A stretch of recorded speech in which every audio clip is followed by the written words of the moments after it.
Hello friends, আজকে আপনাদের জন্য নিয়ে এসেছি 2024 সালে রিলিজ হওয়া science fiction horror thriller movie alien রোমিউলাস।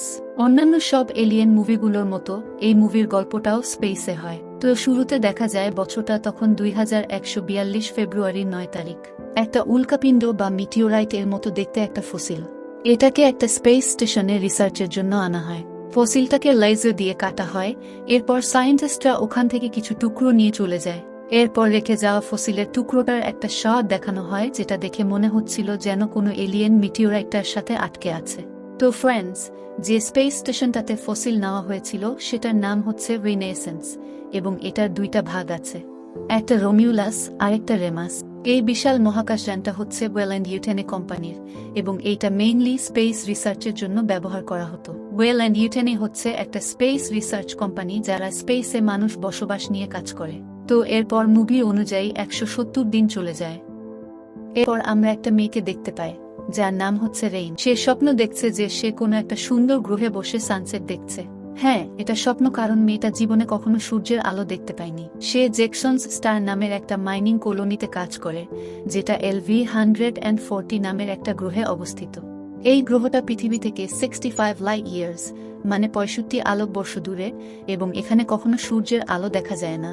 রেইনের সাথে আরও একজন থাকে যার নাম হচ্ছে অ্যান্ডি, এবং সে হচ্ছে রেইনের ভাই। কিন্তু সে কোনো আসল মানুষ নয়, সে হচ্ছে একটা সিনথেটিক অ্যান্ড্রয়েড রোবট যাকে রেইনের বাবা খুঁজে পেয়েছিল এবং রেইনের দেখাশোনা করার জন্য তাকে সেট করে দিয়েছিল।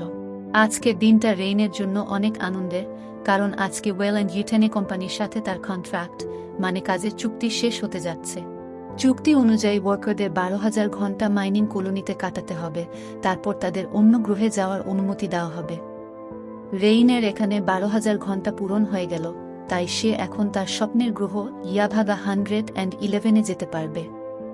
রেইন অ্যান্ডিকে বাইরে রেখে কোম্পানির অফিসে ঢুকে এবং ইয়াভাগাতে যাওয়ার জন্য অ্যাপ্লাই করে। কিন্তু রেইনকে বলা হয় ওয়ার্কারদের অভাব পড়ার কারণে রেইনের ওয়ার্কিং কন্ট্রাক্ট 24,000 ঘন্টা করে দেওয়া হলো, যার মানে রেইনকে আরও 12,000 ঘন্টা এখানে কাটাতে হবে, যে জায়গায় সে আর এক মুহূর্ত এখানে থাকতে চায় না। এই সময় কিছু ছেলে পেলে অ্যান্ডিকে পিটিয়ে চলে যায় এবং রেইন অ্যান্ডিকে বাঁচাতে দৌড় দেয়। সে কোনো মতে অ্যান্ডিকে ঠিক করে ফেলে। এরপর রেইনের এক্স বয়ফ্রেন্ড টাইলার তাকে ফোন করে এবং একটা জরুরি বিষয়ের জন্য দেখা করতে বলে। রেইন অ্যান্ডিকে নিয়ে টাইলারের কেবিনে চলে যায়। ওখানে টাইলার ছাড়াও আরও ছিল টাইলারের বোন কেই, ওদের কাজিন বিয়ন এবং বিয়নের দত্তক বোন নাভারো। তো ওরা সবাই মিলে মিটিং করতে বসে এবং টাইলার বলে এখান থেকে মুক্তি পাওয়ার জন্য কোম্পানির উপর আর ভরসা করা যাবে না, কারণ কোম্পানি কখনোই তাদের ছাড়বে না, তাদের এই গ্রহ থেকে চুরি করে পালাতে হবে। কিন্তু কথা হচ্ছে এই গ্রহটা ছাড়া তাদের নাগালে আর একটাই থাকার উপযুক্ত গ্রহ আছে, আর সেটা হচ্ছে ইয়াভাগা 111, যেখানে পৌঁছাতে 9 বছর সময় লাগে। আর যাত্রার এই 9টা বছর তাদের ঘুমিয়ে পার করতে হবে, যার জন্য তাদের ক্রায়োপড লাগবে। এখন ক্রায়োপড কি জিনিস এটা বোঝার জন্য আপনাদের আগে বুঝতে হবে মহাকাশে এক গ্রহ থেকে আরেক গ্রহে যেতে অনেক বছর সময় লাগে। এই সময়টা স্পেসশিপে থাকা মানুষগুলো ঘুমিয়ে পার করে, আর এই ঘুমের জন্যই ক্রায়োপডগুলো ব্যবহার করা হয়। তো মূলত ক্রায়োপডের কাজই হচ্ছে একটা নির্দিষ্ট সময়ের জন্য মানুষকে ঘুম পাড়িয়ে রাখা। তো যেটা বলছিলাম, ইয়াভাগাতে যেতে হলে ওদের ক্রায়োপড লাগবে, যেটা ওদের কাছে নেই। এখন ওই যে গল্পের শুরুতে একটা স্পেস স্টেশনের কথা বললাম না, যেটার নাম রিনেসেন্স, এই স্পেস স্টেশনটা নাভারোর স্ক্যানে ধরা পড়ে গেল এবং ওরা জানতে পারে এটা একটা পরিত্যক্ত স্টেশন। কী কারণে পরিত্যক্ত সেটা ওরা জানে না এবং বর্তমানে জানার চেষ্টাও করছিল না। অনেক সময় এরকম পরিত্যক্ত স্পেস স্টেশনগুলোতে অনেক প্রয়োজনীয় জিনিস থাকে, এবং এই স্পেস স্টেশনটাতে কিছু ক্রায়োপড আছে যেগুলো ওদের ইয়াভাগাতে যাওয়া সম্ভব করবে। এখন টাইলারের প্ল্যান হচ্ছে ওরা ওই পরিত্যক্ত স্পেস স্টেশন থেকে ক্রায়োপডগুলো চুরি করে নিবে, তারপর ওদের স্পেসশিপ কোরবেলানে করে ইয়াভাগার উদ্দেশ্যে রওনা দিবে। কিন্তু ওদের ওই স্পেস স্টেশনে ঢুকতে হলে অ্যান্ডিকে লাগবে, কারণ অ্যান্ডি হচ্ছে ওই কোম্পানির বানানো রোবট। অ্যান্ডিকে ওই স্পেস স্টেশনটা কোনো ঝামেলা ছাড়াই এন্ট্রি করতে দিবে, তাই অ্যান্ডির সাহায্যে ওরা সহজেই মহাকাশযানটাতে ঢুকতে আর বের হতে পারবে। এখন এ সময় বিয়ন অ্যান্ডিকে অপমান করে বসে, তাই রেগে গিয়ে রেইন অ্যান্ডিকে নিয়ে ওখান থেকে বেরিয়ে যায়। তখন টাইলার রেইনকে তার কাজিনের ব্যবহারের জন্য সরি বলে এবং আবারও ওদের সাথে আসার জন্য রিকোয়েস্ট করে। তখন রেইন খাঁচার ভিতর একটা পাখিকে ছটপট করতে দেখে, আর রেইন নিজেকে ওই পাখিটার জায়গায় দেখতে পায়। তার মনে হচ্ছিল যেন সে নিজেই ওই পাখিটার মতোই এই অন্ধকার গ্রহ থেকে বের হওয়ার জন্য ছটপট করছে। তারপর নিজের স্বাধীনতার কথা ভেবে রেইন টাইলারদের সাথে যেতে রাজি হয়ে গেল। তো ওরা সবাই কোরবেলান 4 নামের একটা স্পেস শিপে উঠল এবং অন্ধকার গ্রহটা থেকে বের হওয়ার সাথে সাথেই জীবনে প্রথমবারের মতো সূর্যের আলো দেখতে পেল। এরপর ওই পরিত্যক্ত স্পেস স্টেশনটা ওদের চোখে পড়ল, কিন্তু তার সাথে একটা দুঃসংবাদও ছিল। ওই যে অন্ধকার গ্রহটা ছিল না, এর চারপাশে মিটিওরাইটের একটা রিং তৈরি হয়েছিল, আর কোনো কারণে আগামী 36 ঘন্টার মধ্যে পরিত্যক্ত স্পেস স্টেশনটা ওই রিংটার সাথে ক্র্যাশ করবে। টাইলার ভাবল ওরা জাস্ট 30 মিনিটের মধ্যে ক্রায়োপোডগুলো নিয়ে স্পেস স্টেশন থেকে বের হয়ে যেতে পারবে। সে অনুযায়ী 36 ঘন্টা অনেক বেশি সময়। তো প্ল্যান অনুযায়ী ওরা কোরবেলানটাকে ওই বিশাল স্পেস স্টেশনটার সাথে জুড়ে দিল। তারপর এন্ডিকে নিয়ে টাইলার আর বিয়ন স্পেস স্টেশনে ঢুকল। ওখানে বারবার গ্র্যাভিটি ফোর্জের কারণে ওরা একবার পড়ে যাচ্ছিল তো আরেকবার ভেসে যাচ্ছিল। গ্র্যাভিটি মানে তো বুঝেন, মধ্যাকর্ষণ শক্তি, আর ফোর্জ মানে হচ্ছে বারবার অন আর অফ হওয়া। তো গ্র্যাভিটি ফোর্জ মানে গ্র্যাভিটি বারবার অন আর অফ হওয়া। পরিত্যক্ত মহাকাশযানগুলোতে এরকম অটোমেটিক গ্র্যাভিটি ফোর্জ হতে থাকে যাতে করে মহাকাশযানটার বিস্ফোরণ না হয়। তো একটু খোঁজাখুঁজি করার পর টাইলার ক্রায়োপোডগুলো পেয়ে গেল, কিন্তু ক্রায়োপোডগুলোতে পর্যাপ্ত পরিমাণের ক্রায়োফুয়েল ছিল না। ক্রায়োফুয়েল হচ্ছে ক্রায়োপোডের জন্য ব্যবহৃত এক ধরনের জ্বালানি, যেগুলো ছাড়া ক্রায়োপোড চলে না। তো ইয়াভাগাতে যেতে ওদের 9 বছর সময় লাগবে, কিন্তু ক্রায়োপোডের শুধু 3 বছরের পরিমাণে ক্রায়োফুয়েল ছিল। তাই টাইলার ক্রায়োপোডগুলো কোরবেলানে পাঠিয়ে দিয়ে এন্ডি আর বিয়নকে নিয়ে ক্রায়োফুয়েল খুঁজতে শুরু করলো। একটু পর ওরা একটা রিসার্চ ডিপার্টমেন্টে চলে আসে, আর তখন বিয়ন এন্ডির সাথে ঝগড়া লাগিয়ে দেয় আর এন্ডিকে বলে যে এন্ডি ইয়াভাগাতে যেতে পারবে না কারণ সেখানে অ্যান্ড্রয়েড রোবটরা অ্যালাউড না। রেইন এই কথাগুলো শুনে অনেক স্যাড হয়ে পড়ে, কিন্তু এন্ডি ইয়াভাগাতে যেতে না পারলেও রেইনের জন্য ওদের সাহায্য করতে চায়। এরপরও বিয়ন একটু পরপর এন্ডির সাথে খুব খারাপ ব্যবহার করতে থাকে। আর বিয়নের এইরকম ব্যবহারের কারণটা কি জানেন? কারণটা হচ্ছে বিয়নের মা যে মাইনিং ফ্যাক্টরিতে কাজ করত, সেখানে একদিন গ্যাস লিক হয়। তখন কর্তব্যরত একজন অ্যান্ড্রয়েড রোবট বিয়নের মাকে ফ্যাক্টরিতে রেখেই ফ্যাক্টরিটা বন্ধ করে দেয়, যার কারণে বিয়নের মা ভিতরে আটকা পড়ে মারা গেল। সেদিন 12 জনকে বাঁচানোর জন্য 3 জন মারা গেল, আর তাদের মধ্যে একজন বিয়নের মা ছিল। অ্যান্ড্রয়েড রোবটরা মানুষদের ক্ষতি করে না, কিন্তু ওদের মধ্যে আসলে মানুষের মতো আবেগ নাই।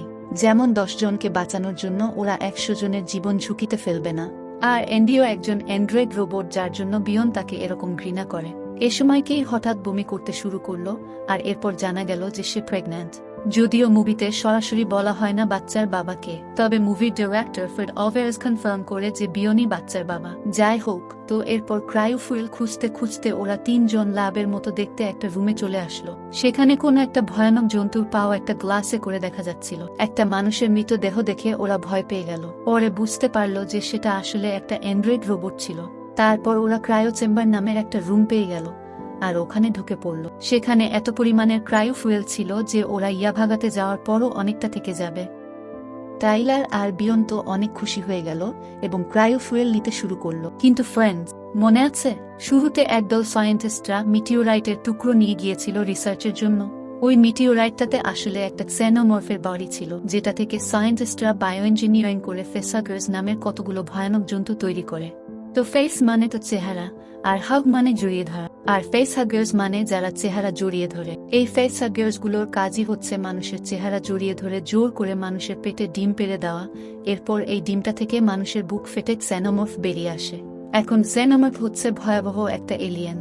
এরা মানুষের চেয়ে অনেক শক্তিশালী হয়, দেখতেও খুব ভয়ানক হয়, এবং এদের মারাটাও অনেকটা অসম্ভব কারণ রক্তের জায়গায় এদের শরীরে অ্যাসিড থাকে। তো যেটা বলছিলাম, সায়েন্টিস্টরা কোনো কারণে বায়ো ইঞ্জিনিয়ারিং করে এসব ফেসহাগার্স গুলোকে ল্যাবে ব্রিড করে এগুলোকে ঘুম পাড়িয়ে রাখে। টাইলারের ছোট্ট একটা ভুলের কারণে এদের ঘুমটা ভাঙে গেল এবং অসংখ্য ফেসহাগার্স একসাথে জেগে উঠল। আর তার সাথে সাথেই একটা সাইরেন পরে ক্রায়ো চেম্বারের দরজাটা বন্ধ হয়ে গেল এবং ওরা 3 জন ওখানে আটকে গেল।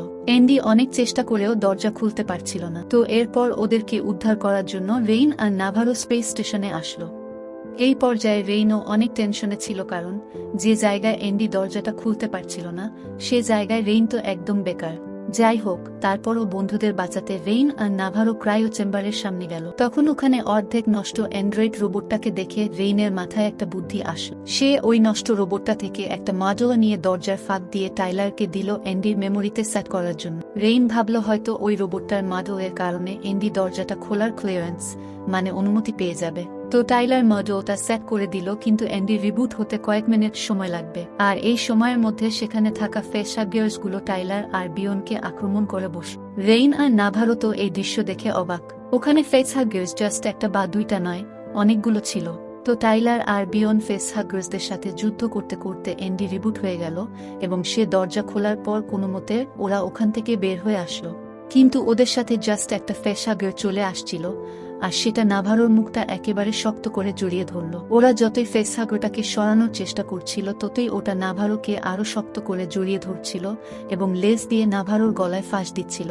এই বিষয়টা বুঝতে পেরে ওরা ফেসহাগারটাকে আর ধরল না। কিন্তু নাভারোকে তো বাঁচাতে হবে, তাই কিছু হেল্প আর অ্যাডভাইসের জন্য ওরা ওই নষ্ট অ্যান্ড্রয়েড রোবটটাকে ঠিক করে ওটাকে অ্যাক্টিভেট করে দিল।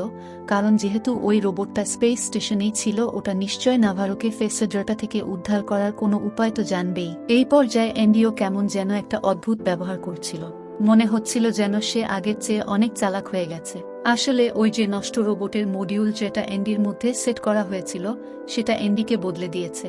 আগে অ্যান্ডির উদ্দেশ্য ছিল যেটা রেইনের জন্য ভালো সেটা করা, কিন্তু এখন তার উদ্দেশ্য হচ্ছে যেটা কোম্পানির জন্য ভালো সেটা করা। তো ওই অ্যান্ড্রয়েডটার নাম ছিল রক। সে ওই স্পেস স্টেশনের সায়েন্স অফিসার। রক ঠিক হওয়ার পর ওরা তার থেকে জিজ্ঞেস করে যে নাভারোকে কিভাবে বাঁচানো যায়, কিন্তু রক ওদেরকে বলে যে নাভারোকে বাঁচানোর কোনো উপায় নেই, আর ওদের বাঁচতে হলে নাভারোকে মেরে ফেলতে হবে, কারণ ওই জন্তুটা নাভারোর শরীরে ডিম দিয়ে দিয়েছে এবং নাভারো থেকে একটা ক্সানোমর্ফ যে কোনো সময় বেরিয়ে আসতে পারে। তারপর রুক ওদেরকে বলে যে 20 বছর আগে ইউএস অ্যাস্ট্রোনমার নামের ওদের একটা শিপ একটা ক্সানোমর্ফ খুঁজে পায়। শিপের 7 জনের মধ্যে শুধু একজনই বাঁচতে পারলো, আর সে ক্সানোমর্ফটাকে স্পেসে বের করে দিল।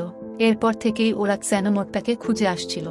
170 দিন আগে ওরা ওটাকে পেয়ে যায় এবং মৃত মনে করে স্পেস স্টেশনে নিয়ে নেয়, কিন্তু ওটা আসলে বেঁচে ছিল এবং পুরো স্পেস স্টেশনে প্রচন্ড ঝামেলা শুরু করে দেয়। পরে একজন সিকিউরিটি ওটাকে গুলি করে মেরে ফেলে, এরপর ওটার রক্ত পড়ে স্পেস স্টেশনের ফ্লোর গলে যায়। এখন রেইনের মাথায় একটা বুদ্ধি আসে, আর তার বুদ্ধি অনুযায়ী টাইলার ক্রায়োফুয়েল দিয়ে ওই জন্তুটাকে জমিয়ে ফেলে। এরপর ওরা সবাই টেনে ফেসহাগারটাকে নাভারোর মুখ থেকে সরিয়ে নেয়, আর এ সময় দেখা যায় নাভারোর মুখ থেকে ওই জন্তুটার জিহ্বা বের হয়ে আসছে। ওরা সবাই মনে করছে নাভারো ঠিক হয়ে গেছে। কিন্তু ফ্রেন্ডস, কোনো ফেসহাগার যদি কখনো আপনাকে নিজের ইচ্ছায় ছেড়ে দেই তাইলে বুঝে নিবেন আপনি এমনিও দেয় অমনিও দেয়। এই সেম কেসটা এখন নাভারোর বেলায় হচ্ছে। তো রক এই জিনিসটা অ্যান্ডিকে ডেকে আরো একবার বুঝিয়ে দেয়, আর অ্যান্ডি বাকিদের বোঝানোর চেষ্টা করে যে ওরা নাভারোকে আর ওদের সাথে নিতে পারবে না। খেয়াল করবেন, অ্যান্ডি কিন্তু নাভারোকে মারার কথা বলছে না, সে জাস্ট ওকে ফেলে যেতে বলছে। কিন্তু বিয়নু তো এসব কিছুই শুনবে না। সে অ্যান্ডিকে ইলেকট্রিক শক দিয়ে নাভারোকে নিয়ে ওখান থেকে পালিয়ে যায় এবং টাইলার আর রেইনকে ছাড়াই কোরবেলানে উঠে আনডক করে নি। এইদিকে হঠাৎ নাভারোর বুকের ভেতর কিছু একটা ধরফর করতে শুরু করে। সে এক্সরে মেশিন দিয়ে দেখতেই বুঝতে পারে যে তার পাঁজরের ভিতর কিছু একটা নড়ছে। একবার চিন্তা করে দেখুন, একটা মানুষ নিজের ভিতরে অন্য একটা জিনিস দেখতে পাচ্ছে আর সাথে ওটাকে ফিলও করছে। তো কেই তো এসব কিছুই বুঝতে পারছিল না, বেচারি খুব কনফিউশনে পড়ে গেল। তার উপর নাভারোর এই অবস্থা দেখে তো সে ভয়ে আরো অস্থির হয়ে যাচ্ছিল। তো একটু পর নাভারোর বুক ফেটে একটা ছোট ক্সানোমর্ফের বাচ্চা বের হয়, আর এই দৃশ্যটা দেখে কেই বেহুশ হয়ে যায়। নাভারো যখন ছটপট করছিল তখন তার পায়ের সাথে লেগে স্পেসশিপটার গতি বদলে যায় এবং সেটা স্পেস স্টেশনের সাথে ক্রাশ করে। আর এই ক্রাশটার কারণে বড় মহাকাশযানটা কিছুটা হেলে পড়ে, যার কারণে এখন আর জাস্ট 47 মিনিটের মধ্যেই স্পেস স্টেশনটা মিটিওরাইট রিংয়ের সাথে ক্রাশ করে একেবারে ধ্বংস হয়ে যাবে। আর স্পেস স্টেশনের যে জায়গায় কোরবেলানটা ক্রাশ করলো সেই জায়গার নাম হচ্ছে রমিউলাস হ্যান্ড্রে বে। তো কোরবেলানে যাওয়ার জন্য রেইন আর টাইলার রমিউলাস হ্যান্ড্রের দিকে গেল, কিন্তু অ্যান্ডি যাওয়ার আগেই রক অ্যান্ডিকে কিছু কথা বলার জন্য ডেকে নেই। রমিউলাস হ্যান্ড্রে যে রুম দিয়ে যেতে হবে সেই রুমটা পুরোটাই ফেসহাগার্সে ভরা ছিল, আর ওই রুমটা ছাড়া কোরবেলানে যাওয়ার আর অন্য কোনো উপায়ও ছিল না। এখন ফেসহাগার্সরা আসলে কিছু দেখতে পায় না, ওরা শব্দ আর টেম্পারেচার মানে তাপমাত্রা মেপে মানুষকে ট্র্যাক করে। তো এতক্ষণে এন্ডি বাকি দুইজনের কাছে চলে আসলো। তারপর রুমটা দিয়ে যাওয়ার জন্য স্পেস স্টেশনের টেম্পারেচারটা ওদের শরীরের টেম্পারেচারের সাথে ম্যাচ করে নেই, যেন ফেসাগার্সরা ওদের টেম্পারেচার ডিটেক্ট করতে না পারে। এখন ওদের জাস্ট চুপচাপ থাকতে হবে, আর মোটেও নার্ভাস হওয়া বা টেনশন করা যাবে না, কারণ এসবের কারণে বডি টেম্পারেচার চেঞ্জ হয় আর তখন ফেসাগার্সরা ওদের খুঁজে পেয়ে যাবে। তো ওরা রেডি হওয়ার পর এন্ডি দরজা খুলে দিল আর ওরা ওই রুম দিয়ে যেতে শুরু করলো। এদিকে কোরবেলানে কের জ্ঞান ফিরে আসলো আর সে ভয়ে নিচে নেমে গেল। তখন সে একটা ক্সানোমরফের খখন দেখতে পেল। ওই যে নাভারোর বুক ফেটে যে ক্সানোমরফের বাচ্চাটা বের হয়েছিল সেটাই খখনটা বাঁধলো।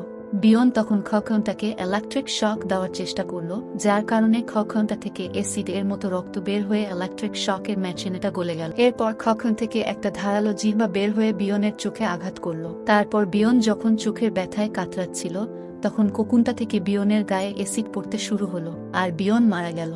এরপর কেই খখনটা থেকে ক্সানোমরফটাকে বের হতে দেখে ভয় পেয়ে গেল এবং টাইলারকে ফোন করে কান্নাকাটি শুরু করে দিল। আর এ সময় তো বুঝতে পারছেন টাইলার রেইন আর এন্ডির সাথে ফেসাগার্সদের মাঝখানে দাঁড়িয়ে আছে। আর কের কথা শুনে টাইলারের অনেক টেনশন হচ্ছিল। কের সমস্যাটা হচ্ছে কি, তার চোখের সামনেই ক্সানোমরফটা বেরিয়ে আসছিল আর সে কোরবেলান থেকে বেরো হতে পারছিল না, কারণ বের হওয়ার দরজাটা লক ছিল। তো টাইলার কেইকে বলল ওখানে নিচেই দরজার চাবি পড়ে আছে। তারপর কেই চাবি খুঁজে নিয়ে তাড়াতাড়ি সেখান থেকে বেরিয়ে গেল, যার কারণে টাইলার আর কেইর আওয়াজ শুনতে পারছিল না। তো এরপর কেইর জন্য টাইলারের টেনশন আরো বেশি বেড়ে গেল এবং তার শরীর থেকে ঘাম ছুটে গেল। এরপর আর কি করার, টাইলারের ভুলের কারণে ফেসাগার্সরা ওদের খুঁজে পেল এবং ওদের ওখান থেকে দৌড়ে পালাতে হলো। এদিকে কেই কোনোমতে জেনোমরফটা থেকে লুকিয়ে একটা দরজার কাছে এসে গেল, কিন্তু সে দরজা খোলার চেষ্টা করতেই জোরে একটা সাইরেন বেজে উঠল। তার উপর দরজাও খুলল না। দরজার আরেক পাশ থেকে টাইলার কেইকে দেখতে পেল এবং এন্ডিকে দরজা খুলতে বলল।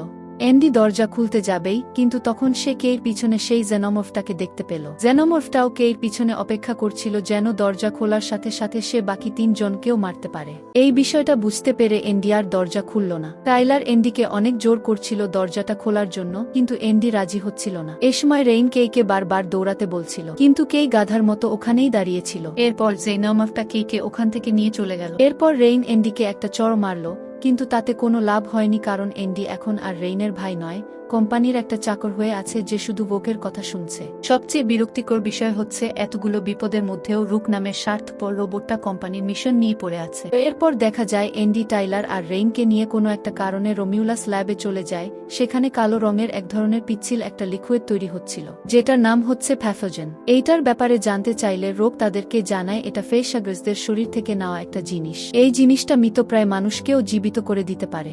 মানুষরা স্পেসের জন্য অনেক দুর্বল, তাই মানুষের সার্ভাইভাল নিশ্চিত করতে আর মানুষকে আরো শক্তিশালী করার উদ্দেশ্যে এই প্যাথোজেনটা মানুষের শরীরে ইনজেক্ট করা হয়। তখন একটা স্ক্রিনে দেখানো হচ্ছিল কিভাবে একটা মৃতপ্রায় ইঁদুর প্যাথোজেনটার কারণে আবার বেঁচে উঠল। তো ওই যে রুক কোনো একটা মিশনের কথা বলার জন্য এন্ডিকে ডেকেছিল না, মিশনটা হচ্ছে এই কালো প্যাথোজেনটা রিসার্চের জন্য কলোনিতে নিয়ে যাওয়া। তো জিনিসগুলো নিয়ে ওরা ল্যাব থেকে বের হতে যাচ্ছিল, কিন্তু তখন ক্যামেরা ফুটেজে ওরা জেনোমরফটাকে ল্যাবের বাইরে অপেক্ষা করতে দেখল। এরপর এন্ডি, টাইলার আর রেইনকে 2টা ইলেকট্রিক পালস রাইফেল দিল, কিন্তু জেনোমরফটাকে শুট করতে মানা করল, কারণ ওরা এখন স্পেসশিপের একদম নিচের তলায় আছে।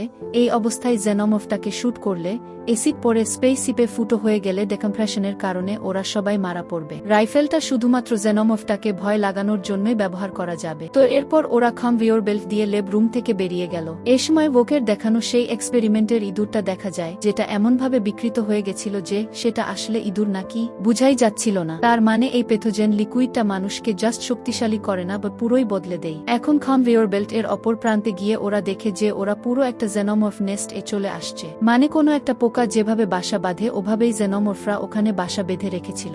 এসব দেখে ওরা ওখান থেকে চলে যেতে নেই, কিন্তু তখনই টাইলার একটা শব্দ শুনতে পায় আর সেই শব্দটাকে ফলো করে ওরা কেইকে পেয়ে যায়। এর অবস্থা তখন খুবই খারাপ ছিল, তাই এন্ডি সাজেস্ট করলো প্যাথোজেনটা ইনজেক্ট করতে, কিন্তু রেইন প্যাথোজেনটার উপর কোনোভাবেই বিশ্বাস করতে পারছিল না, তাই সে কেইকে ওইটা ইউজ করতে দিল না। কেই বেঁচে গেলেও এর পরপর কেই আর রেইনকে বাঁচাতে গিয়ে টাইলার জেনোমরফটার হাতে ধরা পড়ে যায় এবং টাইলারকে বাঁচাতে গিয়ে এন্ডিও আহত হয়ে পড়ে। এরপর টাইলারের খুবই মর্মান্তিক মৃত্যু হয় আর রেইন কেইকে নিয়ে একটা নিরাপদ জায়গায় চলে যায়। তারপর কেইকে প্যাথোজেনগুলো দিয়ে সে কোরবেলানে চলে যেতে বলে এন্ডিকে উদ্ধার করতে চলে যায়। তখন এন্ডি ফ্রোজেন থাকা অবস্থায় সে এন্ডির মেমোরি থেকে ভোকের মডিউলটা বের করে ফেলল এবং এন্ডি আবারও আগের মতো হয়ে গেল।